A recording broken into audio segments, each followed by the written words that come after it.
Vamos pegar um outro exemplo agora, então, só para fixar, né? Vamos pegar aqui uma outra palavra.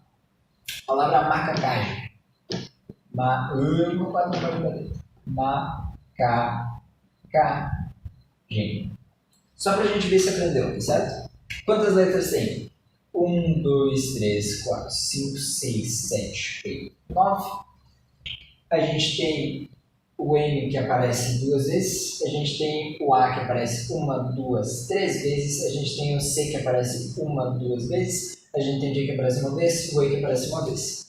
Então, aqui a gente teria basicamente 2 fatorial, e daí a gente poderia colocar, né, 3 fatorial, a gente poderia colocar os 1 fatorial ali, eu não vou colocar porque você sabe que não faz diferença, né? 2 fatorial e daí o G e o E que aparecem uma vez só.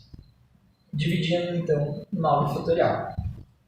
E é isso aqui, então, essa aqui é como você calcula quantos anagramas a palavra macacagem tem, né? Botando o número de letras e dividindo pelas repetições de cada uma. Agora, eu gostaria de trazer uma outra ideia aqui para você. Vamos pensar num quadro, tá? Basicamente. Já vou mostrar. Bom, vamos pensar o seguinte agora. Digamos que tem um carinha aqui no ponto A desse quadro aqui, dessa grade, e ele quer chegar no ponto B. De quantas maneiras, se movendo apenas para a direita e para cima, ele poderia chegar no ponto B? Bom, é muito simples, né? Você tem que pensar o seguinte. Ele pode se movimentar, se ele for se movimentar para a direita, ele tem um limite de vezes que ele pode se movimentar para a direita. Então, direita, direita, direita, direita, direita, direita. Então, se ele se movimentar 6 vezes para a direita, ele atinge essa parede aqui. Ele não pode mais se movimentar para a direita a partir daí. Não importa onde ele esteja. Se ele fizer direita, direita, cima, direita, direita, cima, direita, direita, moveu para a direita 6 vezes, chegou na parede. Não tem o que ele fazer mais. E da mesma forma, ele pode se movimentar para cima apenas 3 vezes. Se ele se movimentar para cima, independentemente de onde ele estiver, se ele se movimentar para cima um total de 3 vezes, ele vai bater na parede de cima e não vai conseguir subir mais, né? Porque a gente está limitado por essa grade. Tá, mas então como é que eu sei quantas maneiras ele pode fazer para chegar lá? Bom, é muito simples. Você tem que pensar que ele tem um total de 6 mais 3 movimentos. Ele tem 9 movimentos. Desses 9 movimentos, 6 são para a direita. Desses 9 movimentos, 3 são para cima. Então, você tem que pensar na mesma ideia que a gente estava tendo antes com os anagramas, por exemplo. Né? Então, na questão dos anagramas ali, a gente pegava o número total de letras e dividia pelas repetições. No número de acertos e erros do vôlei, a gente pegou o total de saques e fez uma combinação com o número de acertos ou o número de erros. E aqui vai ser exatamente a mesma coisa. Né?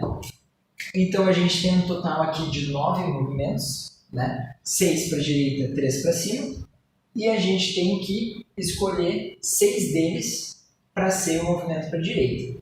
Ou a gente tem um total de 9 movimentos e a gente tem que escolher 3 deles para ser o movimento para cima. Não faz diferença nenhuma, porque no final as duas vão nos dar 9 fatorial sobre 6 fatorial, 3 fatorial, tá certo? E esse é o total, então, de maneiras que ele poderia percorrer. Ou você poderia fazer, né, de novo, ele movendo para a direita, para cima, para a direita, para cima, para a direita, para cima. E fazer todas as possibilidades. Então, claro que é extremamente cansativo e talvez você erre alguma, né? Você esqueça de considerar alguma e daí você acabe errando por causa disso. Mas você poderia contabilizar todas as possibilidades até chegar aqui em cima. Também é um jeito, né? Ou você só aplica isso aqui e daí põe na calculadora, pronto, tá resolvido. Né? Esse aqui até nem precisaria fazer na calculadora, porque ele é curtinho, né? Então a gente teria 9 vezes 7... 9 vezes 8 vezes 7, aliás. 9 vezes 8 vezes 7, 6 fatorial a gente cortou sobre 3 fatorial. Aqui a gente pode, isso aqui é 6, então eu teria 3 vezes 4 vezes 7. Isso aqui é igual a 28 vezes 3. Isso aqui é 60 mais 3 vezes 8, que é 24. 60 mais 24, que é 84. Eu estou sentindo que isso está errado. 6 vezes 8, não, mas 6 vezes 8 é 24, tá certo. Então, enfim, tá aqui, né, o total de possibilidades, você viu que deu para calcular rapidinho. Então aqui nem precisaria de calculadora, porque esse valor aqui acabou sendo um valor pequeno, né? Mas daí você pode pensar, foi muito fácil calcular aqui. Agora pensa contar 84 maneiras dele subindo aqui. O inferno que ia ser tu considerar cada uma delas.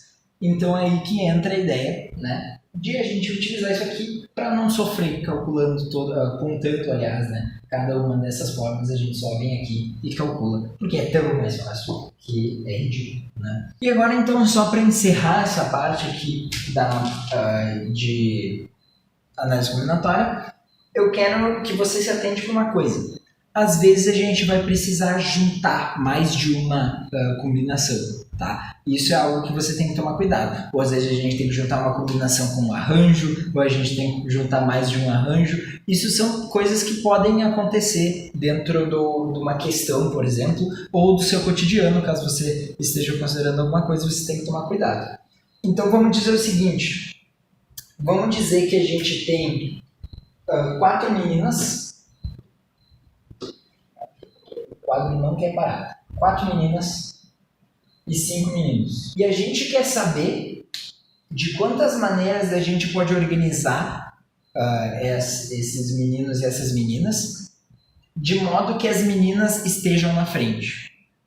Ou seja, eu tenho um total de 9 pessoas aqui, tá certo? Mas eu não posso fazer 9 fatorial, porque eu quero que as meninas estejam na frente. Então, na verdade, o que eu vou ter aqui, se eu parasse para pensar, eu vou ter 1, 2, 3, 4, 5, 6, 7, 8, 9. E daí eu vou ter... quantas possibilidades eu posso pôr aqui? 4, né? Eu não posso pôr esses meninos. Então, eu tenho 4 meninas que eu posso pôr aqui, 3 meninas que eu posso pôr depois, 2 aqui e uma aqui. Depois que eu pus as 4 meninas, agora meu arsenal de pessoas recarrega, né? Porque eu tenho mais 5 agora. Então eu tenho 5, 4, 3, 2, 1, tá certo? Então, aqui acaba sendo uma situação um pouco diferente, né? Porque eu tenho aqui um arranjo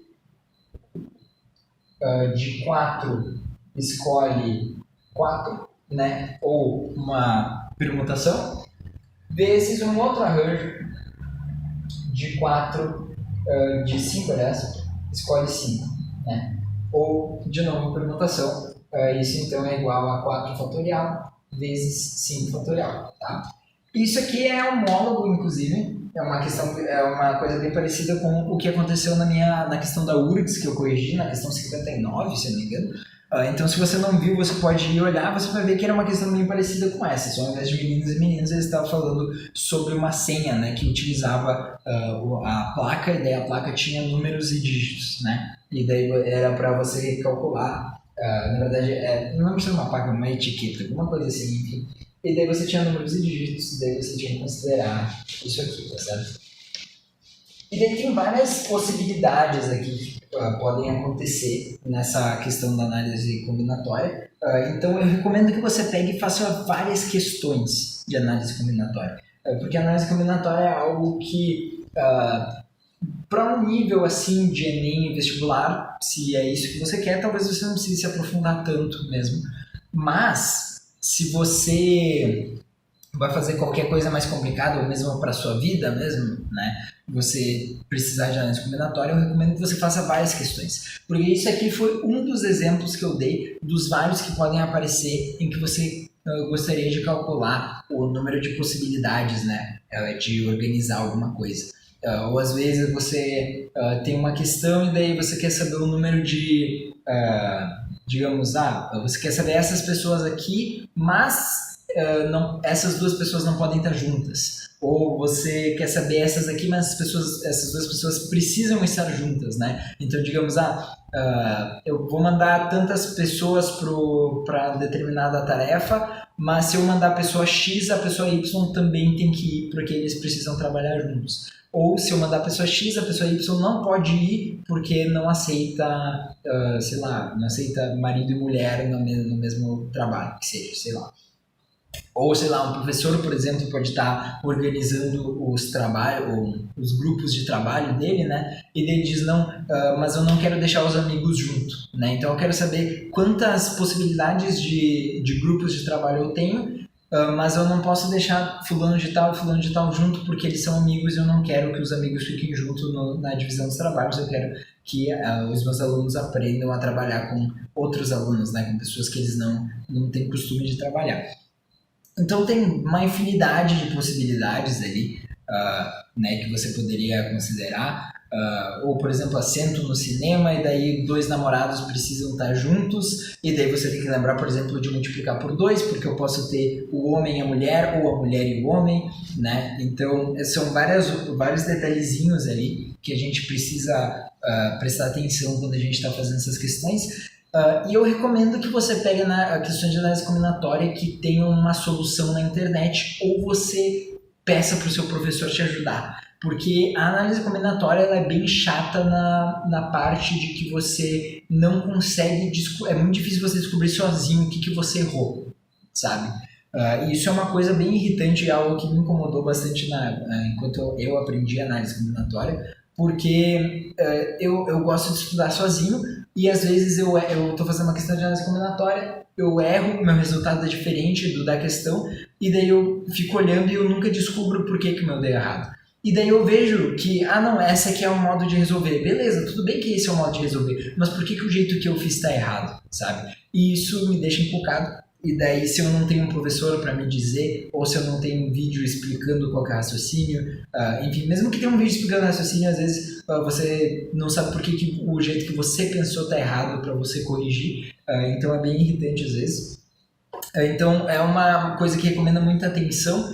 Eu recomendo também que, se você encontrar um problema muito complicado, você simplifique ele, veja no problema simplificado como que você faria, e daí você só expanda para o problema mais complicado, que é uma técnica que você pode usar em vários lugares na matemática também.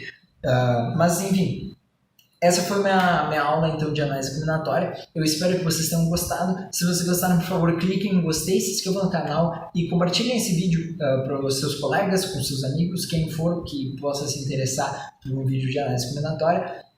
E muito obrigado, né? Qualquer dúvida vocês podem também deixar nos comentários que eu vou estar disposto a responder, tá certo?